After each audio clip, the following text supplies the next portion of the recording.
about all things yarn, knitting, sometimes crochet, and sometimes some other random fun things too. This is episode 60, and before we get started, I want to say a quick thank you to everyone who is joining me today. Welcome to new viewers, and welcome back to returning viewers. I also want to let you know where you can find me across all of the social media things. I am Nitty Gritty Vegan on Ravelry. You can follow me on Instagram. I have two accounts. I have one for Knit in the Zone, and then I have one for Train Track Fiber Designs, which is my artisan hand-dyed yarn company.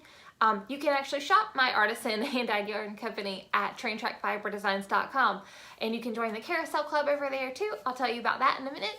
And you can get all of the clickable links for anything I mentioned in this show or past shows or future shows at knitinthezone.com. And for right now, there is a link tree down below that you can actually click, and all of the things that I just mentioned will come up. So you don't have to actually type in anything. So it should just come up. But YouTube changes things totally randomly and often, so it may not be there by the time you're watching this episode if you're watching it, in the future. So let's get started. This is the part where I would normally tell you what I'm wearing, but it is 85 degrees outside today in lovely Georgia, so I am wearing a Fila tank top that I got from Kohl's. So this is not a hand knit item. There is not a pattern for this that I have anyway. So if you're interested, you're gonna want to hop back in your time machine and go to Kohl's like 2 years ago and pick this up. All right, but for real. I want to show you guys the yarn from the Carousel Club for April. If you are a Carousel Club member and you have not received your yarn packet and you do not want to see spoilers, go ahead and just turn around for a second. I'll tell you when it's okay to turn back. This is the Carousel Animal for April. If it'll focus. Okay, well you can tell it is a teal pony and it has, I don't know what you can tell from that. Anyway, so it's a teal pony and it has orange and purple mane, and then it has a pink saddle that has silver little detail on it, and then it also has little, I don't know what you want to call that, little stars drawn on this little behindy. So anyway, that's what it looks like. And then these are the yarns that I dyed for it. So you had an option of a full skein or minis. So I'm going to show you the full skein first. So this is the full size, and I'll actually untwist it so you can kind of see. I think I've just made a mess. Okay, so it has the teal, it has all the colors that were on the pony, and then there actually are some speckles as well. I don't know how well the speckles are going to show up on here, but there's speckles. So there's also some other speckled areas as well. Like I said, I feel like this, a lot of times on this particular camera with the lighting that I have, I feel like a lot of times it doesn't show up exactly true to color on here for the yarn, because I have it set up kind of warm colors so that it makes me not look like I'm dead, because I'm extremely pale. So yeah, so that's kind of a little bit wonky, but you get the point. And then these are the minis that I dyed. So this one was based on the mane. This was based on the pony body and the saddle kind of together. Pony body only. And then it does have some speckles of pink in there too. And these are on my Starlight Spark Space. This was based on the saddle. Speckles. And then this was just kind of based on a little bit of everything, but it's highly speckled and it's not going to show up as speckly on here, but it's speckled with teal, orange, and pink.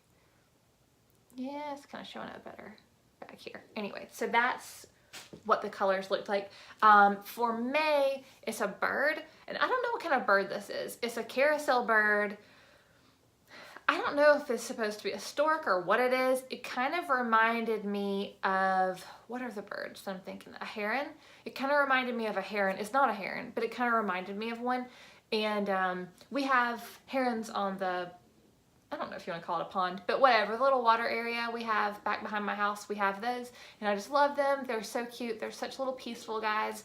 So whenever I saw that carousel animal, I was like, That's the one for May because I just started seeing them coming back. So yeah, that's up. You can check it out over at you can check it out at knittingthezone.com, but you can also check it out at traintrackfiberdesigns.com. It should be the top picture whenever you first start scrolling. It's a bird and it says Carousel Club. So check it out if you're interested. You do get to pick your base, and then you can pick between full size or minis. And I have different bases on full size and minis. So you can pick, you have a few options basically. I don't know what this is, but you have some options. All right, so I also have a finished object this week that I want to show you guys. This is my So Faded. This is the second one I made. And this one is in fingering weight, like the pattern actually calls for. The first one I made was DK. So this is my finished sweater. I've actually weaved in the ends. I have not blocked it. I like the way it fits, honestly, right now, so I didn't bother blocking it. Just didn't care to. I'm sure I will whenever I need to wash it, but since I just finished it and it's all my hand-dyed yarn, and I know I wash it really good whenever I get in dyeing it, so I didn't feel like I needed to rush out and wash it before I wore it, because I already used wool wash on it, and I know I did. So anyway, I'm going to go through the colors. The lightest one is called Scream Across the Sky, and this next section that starts right here is Vaporized. This section right here is Across the Sea, and this bottom darker section is The Birds Are Free. And this is what I have left of them. I don't know what my notes say. Apparently I can't read my writing. Okay, so I have about 50 grams left of the lightest color. And then the medium color, I only have 3 grams left, so that took a whole lot, because you do basically the whole widest section, your right here section, this whole entire, I guess, almost yoke area, and then plus a little bit more. The third color down, I have 15 grams left, and the last color, I have 27 grams left. I did make my sweater a little bit longer than the pattern called for. I like my sweaters to be longer, and then also I have a long torso, and I also have long arms. So since I did long sleeves, my sleeves had to be longer as well. So that's probably why I used more yarn than I think a lot of people use. I used a size 5 needle throughout the whole thing except for the ribbed areas on the cuff and hem area. I don't know what it's called. Around the bottom of your sweater and around the neck. On that I used a size 3 needle, and then I used a stretchy bind off. That took some extra yarn as well, because the stretchy bind off uses probably, I don't know, 4 times as much yarn as a regular, just standard bind off. And then I made between a size 34 and 38. So yeah, I don't think I made any other alterations other than just making the arms longer and just kind of, the body a little bit longer.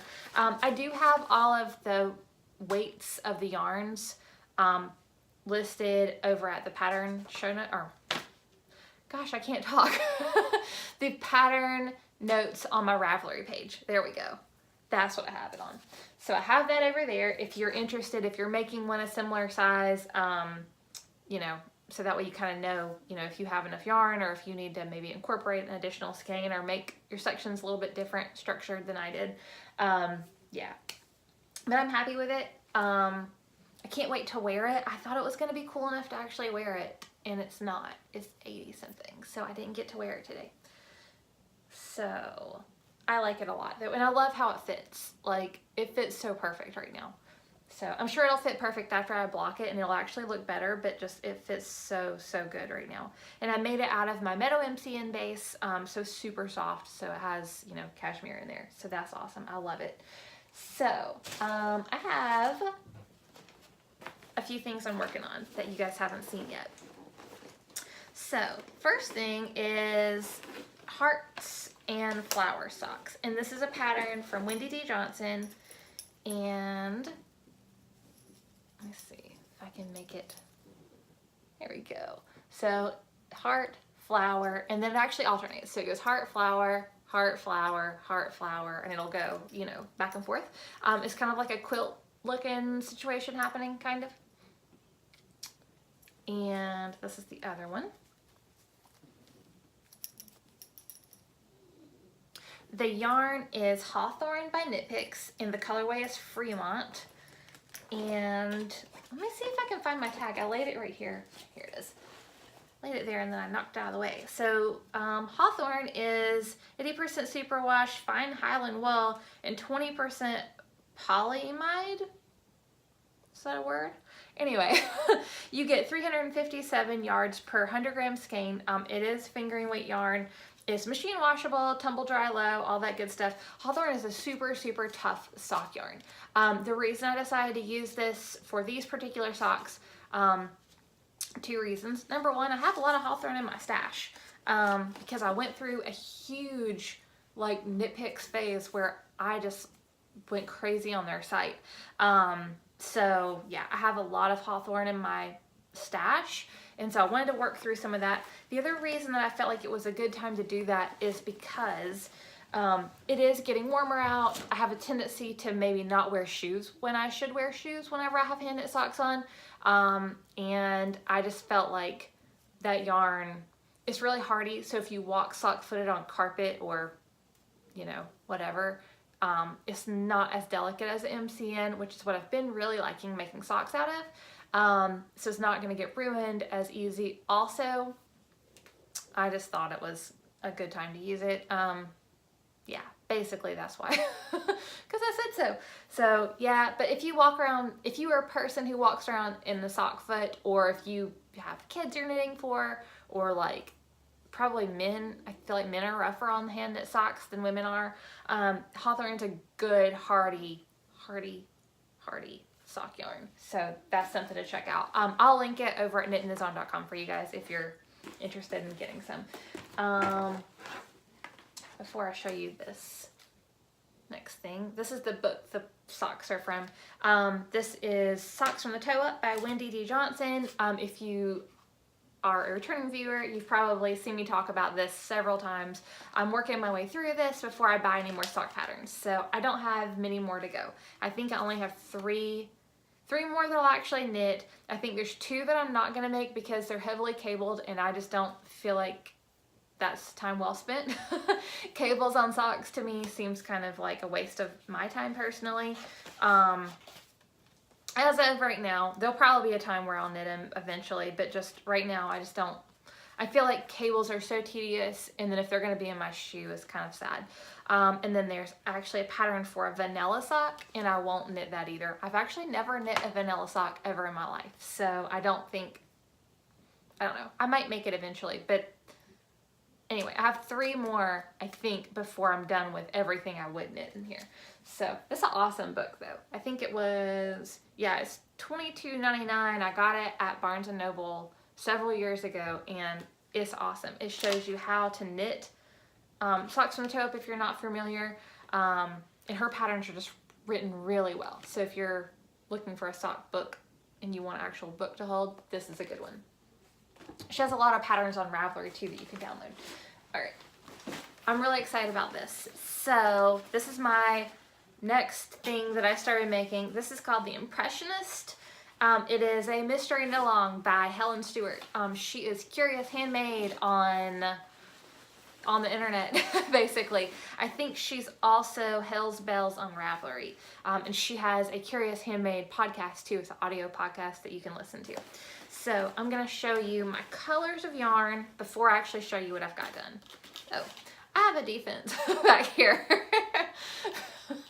It's a Falcons defense. That's kind of random, but because whenever I watch football, you know how they hold up the defense sign in the thing in the stadium? Well, I felt like I needed a defense sign at one point, so I printed myself a Falcons defense so I could do that too while I'm knitting. So that was a random goofy thing. All right, so I'm going to show you the yarn I'm using for this before I show you a spoiler of the pattern. Okay, so it calls for a light, a medium, and a dark, and then she said speckles are okay. If you actually go download the pattern She tells you instructions, you know, of course you have clue 1 already, but then she also tells you like kind of how to pick your yarn, and she shows you examples of what she's used. So you can kind of base it on that, or of course you can go totally rogue and do whatever you feel like doing. But I kind of went with the light, medium, dark like she had said, and then I did some speckles too. So this is Melted Peep, and you cannot see it at all, basically. Okay, well you're gonna have to, okay, I'll try to remember to pop up a picture of these whenever they were scanned up, so you can actually see what it looks like, because this is not really helping anything.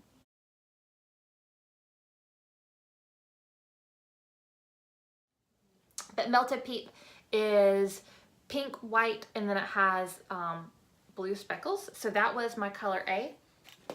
Color B is Pinky Promise, and Pinky Promise is also not showing up very great, but it is a tonal pink, and then it has fuchsia speckles on it. And then this is Zay, and Zay is a tonal gray, and it's, when I say tonal, it's like crazy tonal. It goes from super, super light gray to almost black gray. And you might be able to, yeah, you can kind of see that one better. And then it has fuchsia speckles. So that's color A, B, and C. And then anyone who is knitting this, who doesn't want to see clue 1, turn around, because I have clue 1 finished and I want to show really quick. So turn around. All right. I just realized I never told the people who, who were turning around for the Carousel Club to turn back around. So I hope you guys have been watching some of this. Sorry. All right. So this is what I have done. Let's see. I need to get a longer cable, obviously, because I've kind of got it scrunched up. So this is clue 1. Let's see if I can hold it and actually stretch it out.